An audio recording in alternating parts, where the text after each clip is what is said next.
Good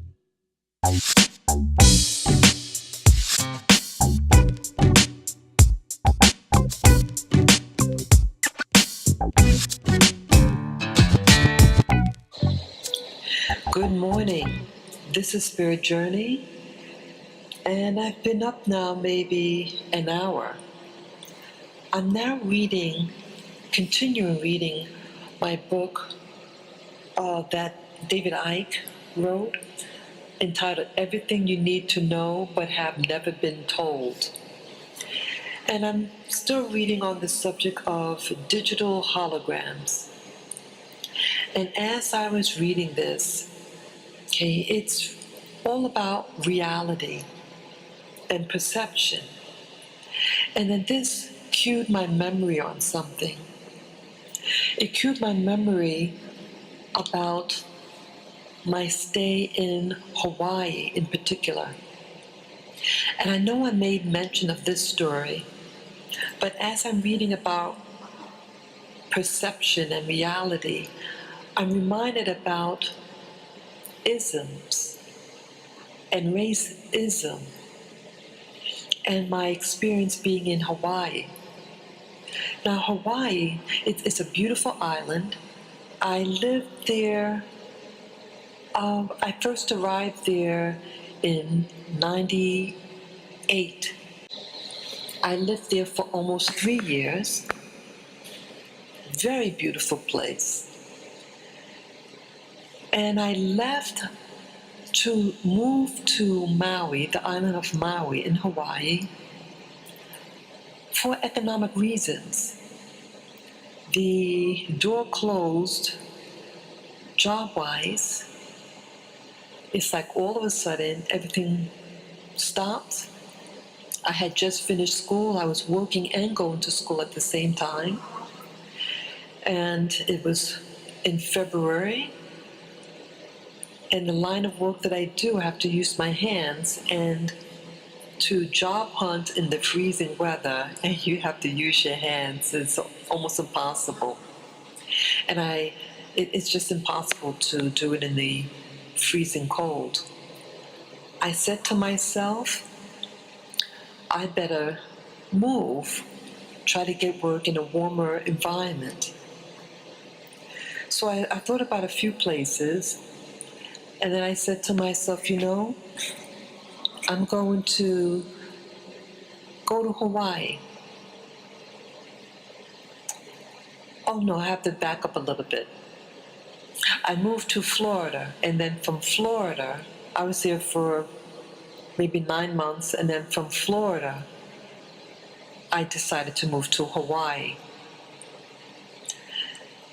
And again, it's a beautiful place. But where this conversation is going to go is about the relationships, my perception of the experiences I had in Hawaii as it pertains to race. I worked in Maui. My initial work in Hawaii, on the island of Maui, was to do baking in a restaurant. My very first job was in a restaurant, a very well-established restaurant. I met the owner. The owner was very, very nice to me. But in the place, now in Hawaii, a lot of the businesses and stuff, you have a lot of white Americans that live and work there. Primarily, they come from the West Coast. And in this restaurant, I was the only American black female there. Again, I finished school, I had work experience in my field of baking, but still very new. It was September at this time, and I've been in the field for about a year. And so I worked. I was like on autopilot, as I mentioned before in past videos. It was about survival.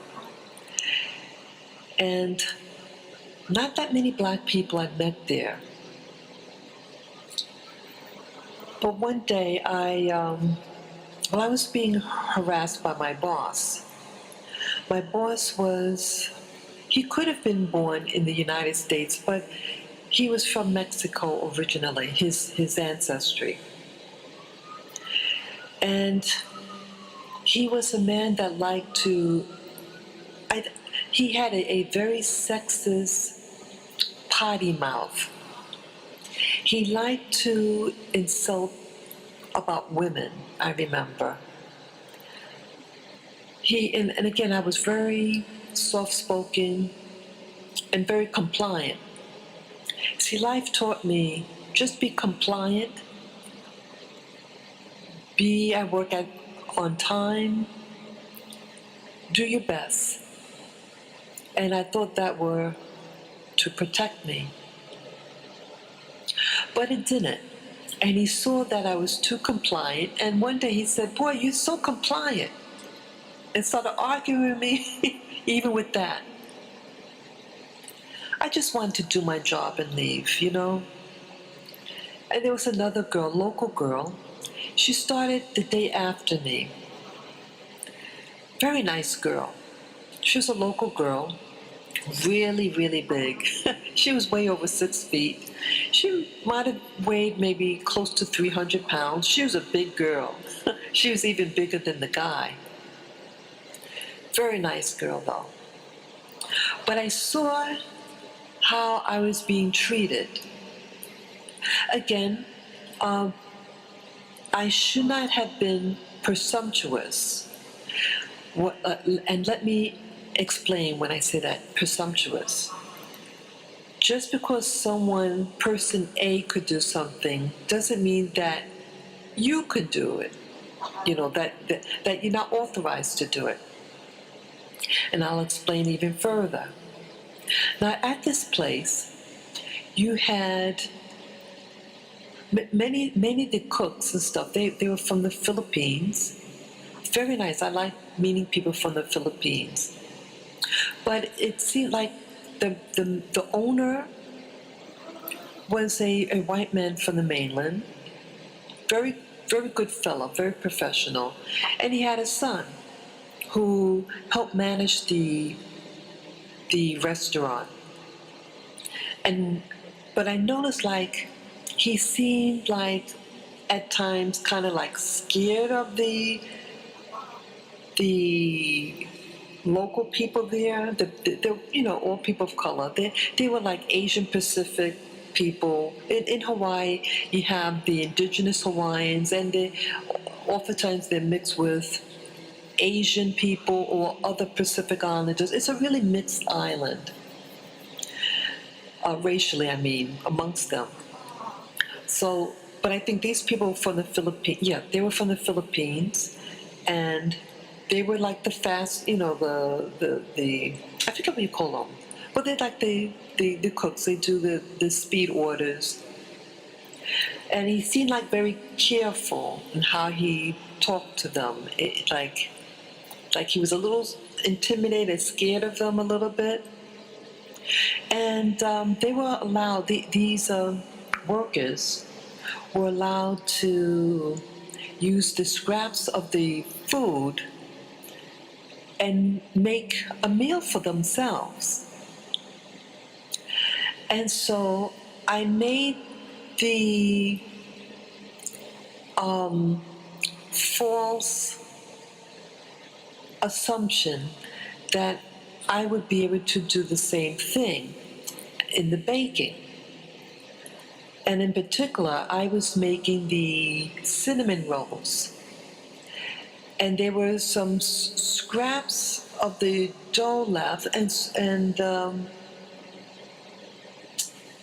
I remember I was just making also cheesecake batter, and I was going to make like a little mini cheesecake and stuff. And so, yeah, but in particular was the cinnamon rolls that I was making. And he comes over And I think he said it like this, like, "What are you doing? What do you think you're doing?" "Oh, this was some extra scraps for the cinnamon rolls I was making. I was just using up the scraps." He said, "Throw it out," like that. Now, I was just gonna do do the same thing and share it amongst the people, whatever. But how he spoke to me, and there were other things too that was happening there. It's like um, just something like I would prepare my foods and stuff like that. But he would bark at me, so to speak, like real disrespectful, really mean spirited towards me. No respect whatsoever.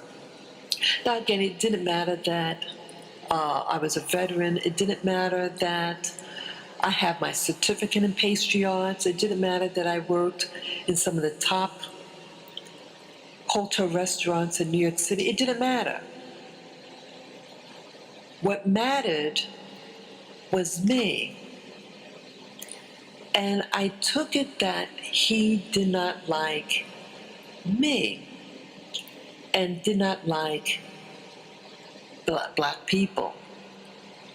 That's just how I started feeling. Like, wow. I said, well, we're all people of color. So it's not like I'm the only brown skinned person there. And he seemed afraid about those other people, but I was the only one of my ethnic group there. Only one. And on that strip, I only knew of two other black people on that mile-long strip. Just two other people. Two female.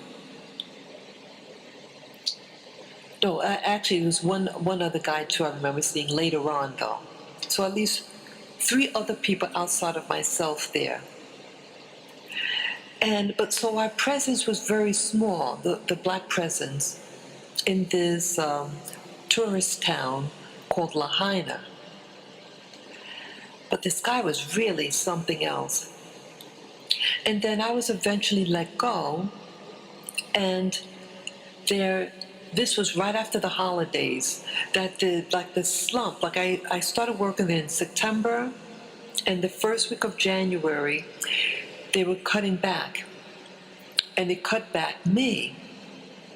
Now, the person that hired me, the Mexican fellow, now his reason was this. He says, well, it's getting slow, the season. But anyway, I hired her before you. I said, no, she started after me. And he says, oh, well, I interviewed her first. She just started at a later date. Now, does that make sense? When you're in human resources, it's about, anyone could be interviewed for a job. It's not the interview date. It's the starting date. And he knew it. But see, he was afraid of the girl and afraid of the girl's mother. She was a local girl.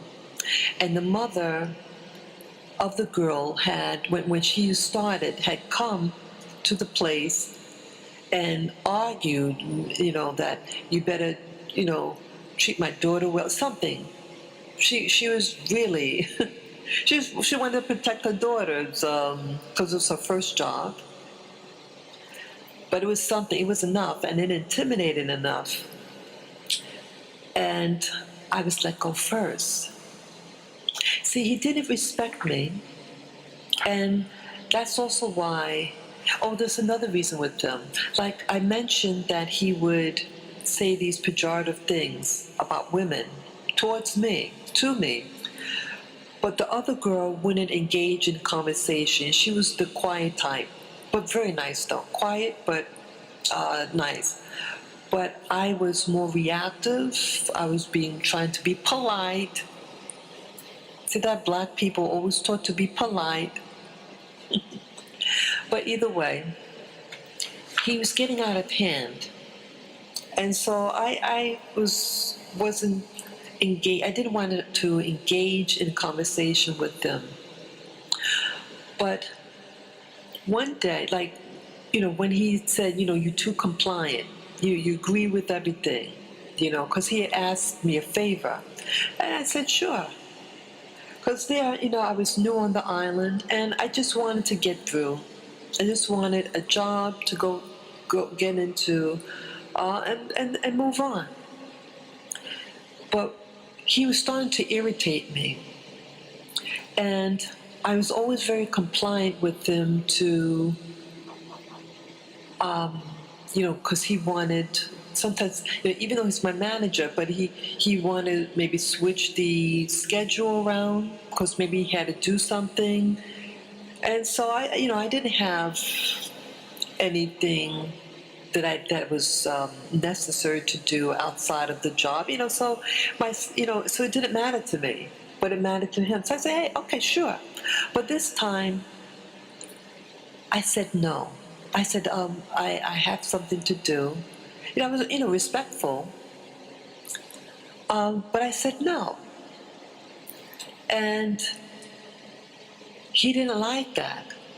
And so that was also, I think, the real reason why he let me go. Because I said no. Out of all the yeses I had and all the compliances I had, I had somewhere to go or something. I could have given it to him, but he asked me.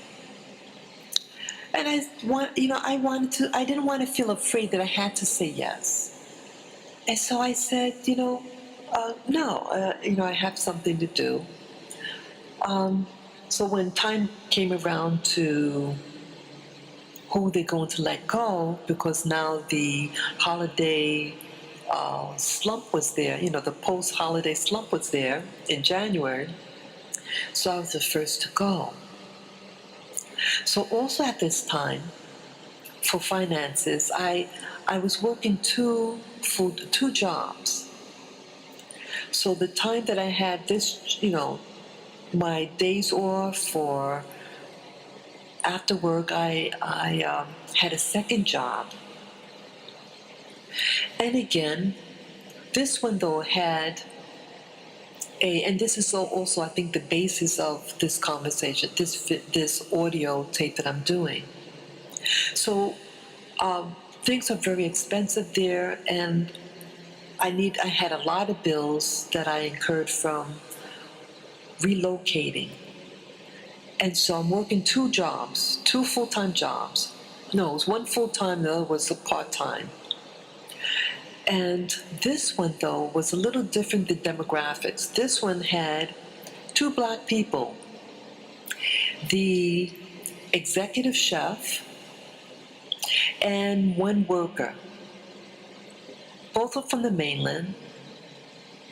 But from my first start there, I was being harassed by the pastry chef, who was a Filipino, and he's arguing with me, being argumentative that I got the job and not his Filipino assistant. And again, anyone could have applied for the job. I had gone there, and I just saw a list of what jobs were available, and I was going in for the pastry work. But it was always something. And they was saying things about, what they call black people there. They have a name for black people there, and all this stuff. And I felt pressure, and I didn't have the supplies. Like I had to make these desserts, and it's like to find the things for. It's like you had to compete with who got to the supplies first to make the food. And so I had was receiving the scraps. So it was really hard. And I think, but it's my fault too. I don't want to just blame other people. I should have taken the scraps and just made the best out of it. And that's what a real pastry chef does. No matter what supplies you have, make it look its best. But either way, I was let go, and it was also the first week of January. So again, it's like a slump. But the pastry chef was arguing behind my back to the executive chef, and I believe what was going on was that the executive chef's image, that what it might have looked like, that because I'm black and that he was black, that I'm only there because he's black. And they already had passed the rumor that that was my husband. Get that? That was not my husband.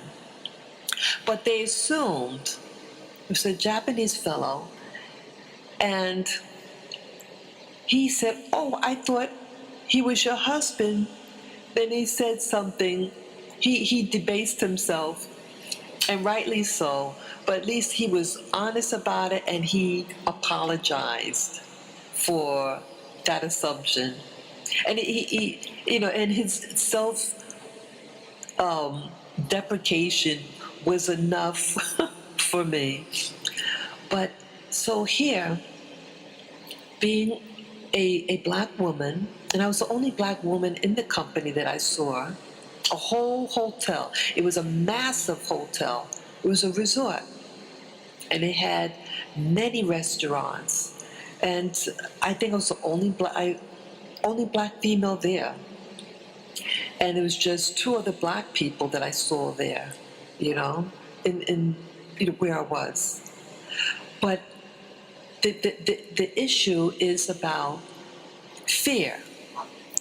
And the perception was, again, I was the person's husband. Oh, I'm just a black person. I don't know my job, and I'm not good enough. She doesn't deserve to work here. Oh, you mean you're going to keep her here just because she's black and you're black? You're doing favoritism. Oh, you're being prejudiced in favor of someone because they're black. Even though the Filipino pastry chef was saying that he wanted to promote his Filipino worker there and move him up, but he had a bad, and the guy admitted he had a bad work attitude. He was always angry all the time, and that's probably why they didn't offer him the position. His work was nice. He did really nice work, and they just he just was in a state. But it seems like when you're a black person in America and you're outnumbered percentage-wise, even though you are a minority within a minority, you're being targeted.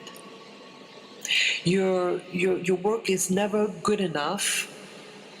And even if your work is good enough or superior, the stress that's put on you is unreal. And that the other requirements of the other people there is minimal. They can do good work or poor work, but they're not harassed. That's what I'm saying. They're not harassed. And they're able to hire their own without making excuses. They're able to get benefits, as with the first job in the restaurant, when the people there were able to use the scraps to make their own lunch. I brought my lunch. And at times, I would just wait till I get home and make my lunch, you know. So I saw there, it was always an issue. And I worked at other company where, again, you had a black woman who was in charge. She was the director of a nonprofit Head Start facility. She was the only black person there. And an event happens to me, and I thought the white person, or a white person there, was trying to screw me over. And I got hypersensitive. And on the side, I let the black woman know what they were doing. Well, I was thrown under the bus, and I was fired by one of the white. There was a man there. He was under the black woman, position-wise, but he had let me go.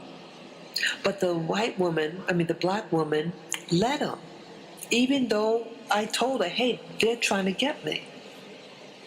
And I saw her reading my email, so I know she got it.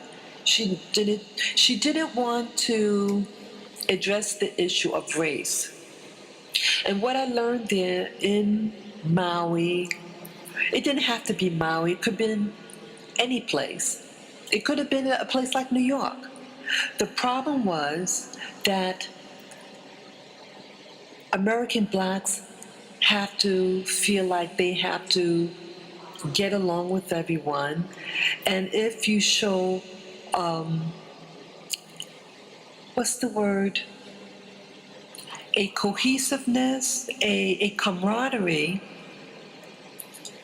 to one another, to other blacks, that it's something that was discouraged, that they were afraid to stick up for me because of the black issue, that they fear, I believe that they feared that their position would be lost, even though they were in a position of hiring and firing, that they were afraid of public opinion.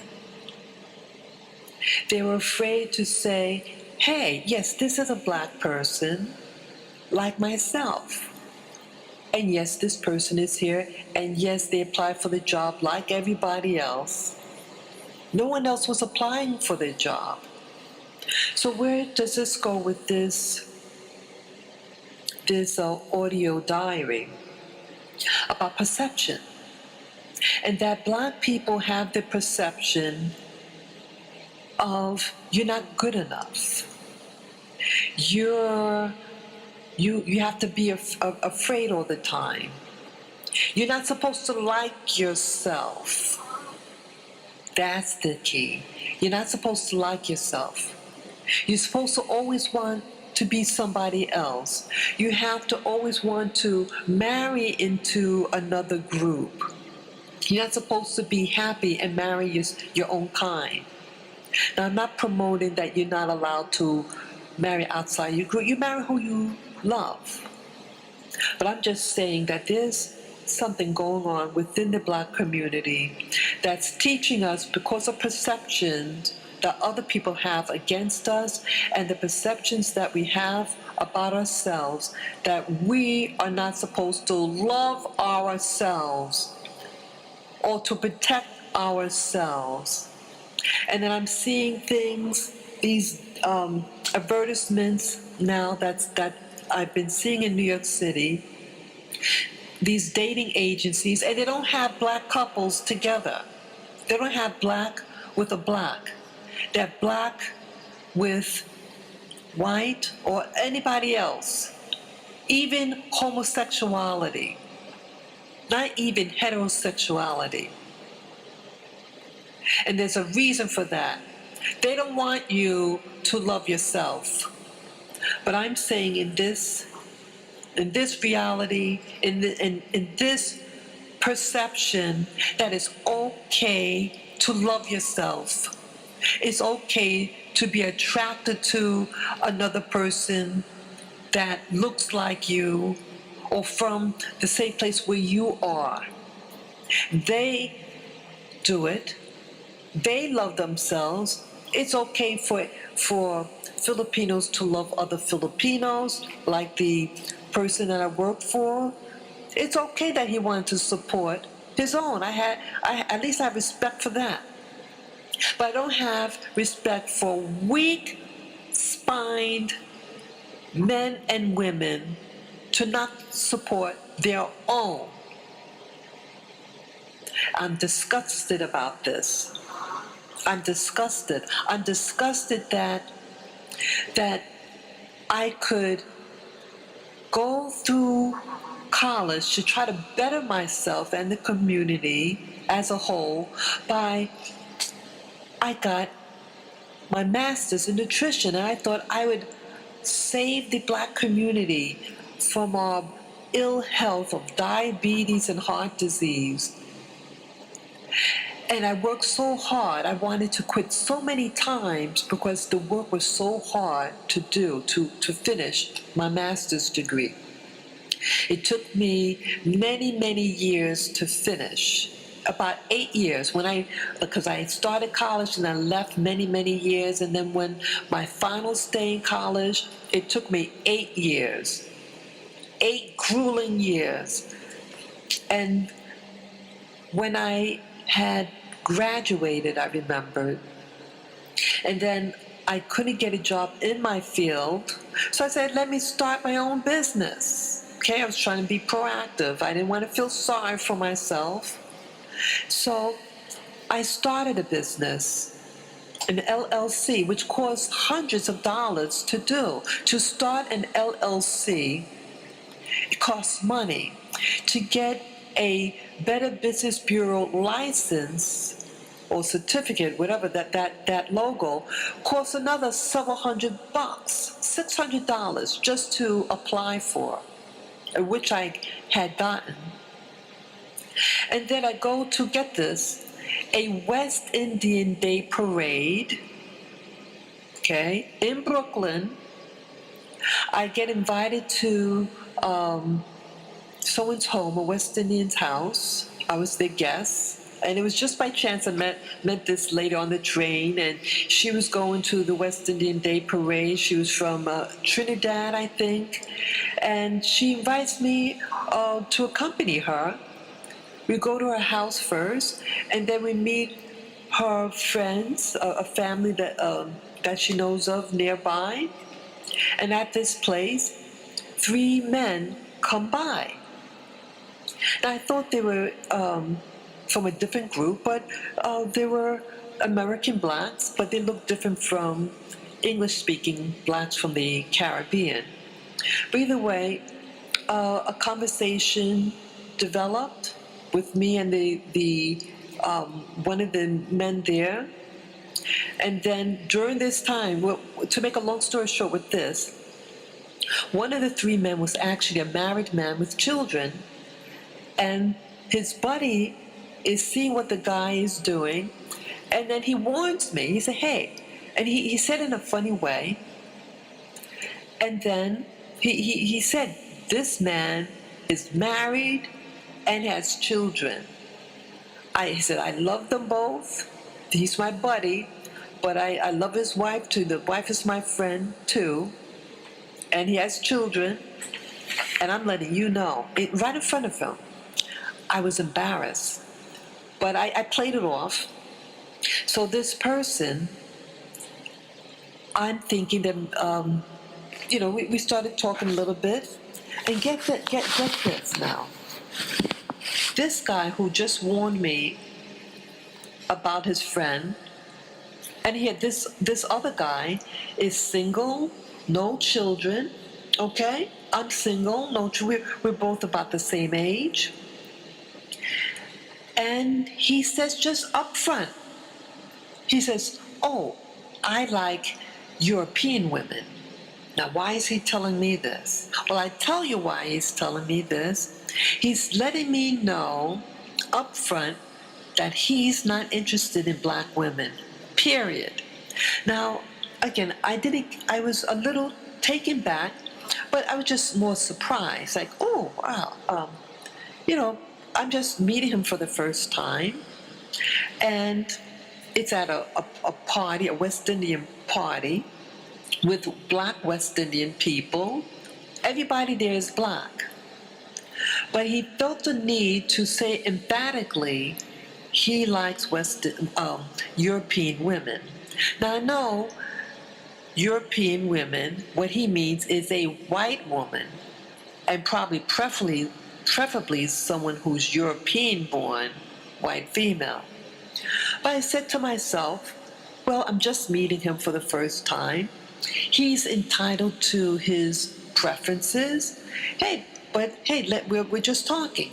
And that's all that I saw. He was a nice looking guy. And he seemed like someone that would be someone my contemporary, my equal, you know. He seemed like from a similar social economic, just someone that would be in my community. And that's all that I saw it as. And it was, again, after graduation, I'm just starting out trying to develop my business. And he had his own business.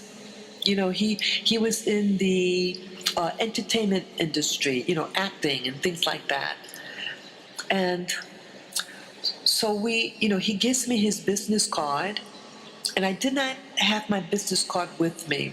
I don't think I did, but I told him that when I get home, whatever, I would look at his website, and I'd get in contact with him so that he can maintain in contact with me and tell him about my business that I'm starting. Well, he never contacted me. He never answered any of my emails. And again, my emails were just, hey, how you doing? I got home okay, blah, blah, blah, you know.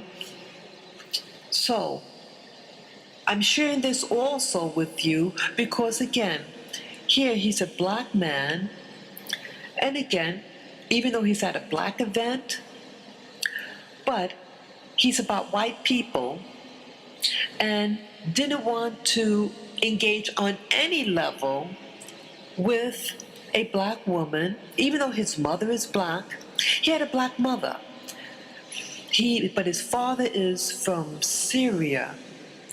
But either way, he chooses for himself what type of woman he wants. So I think what happens sometimes, especially with mixed race people, blacks with mixed ancestry, is that you get torn between loyalties. Yes, he looked black, but black with something else. And that we want to escape from our black self and embrace that other part, that other ancestry to be associated with. And that you don't want, we see so many negative things about us. We're targeted. And so we want to escape. We want to escape in the perception of to be liked by somebody else, the perception of what is it like to live in so-and-so's community, what is it like for the perception of living in this type of community outside of a black community. What if, what is it like type of thing, rather than what am I, what am I living in now, what is the reality.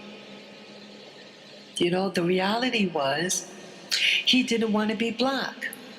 The reality was that we're not given the same opportunity. The reality was his fear that to be associated with being with a black woman was not something glamorous. He was in a glamorous industry of Hollywood, and he wants, the sky's the limit. But for him, the reality was that glamour was for his, what he wanted in life did not include someone like me. We had the same beaches. We were about the same color. We were seemed like the same type of education and blah, blah, blah.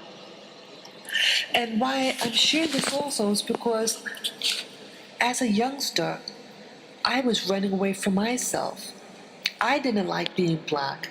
I didn't like any attribute of my blackness. But I embraced anything outside of my blackness. Let's say my Creole background.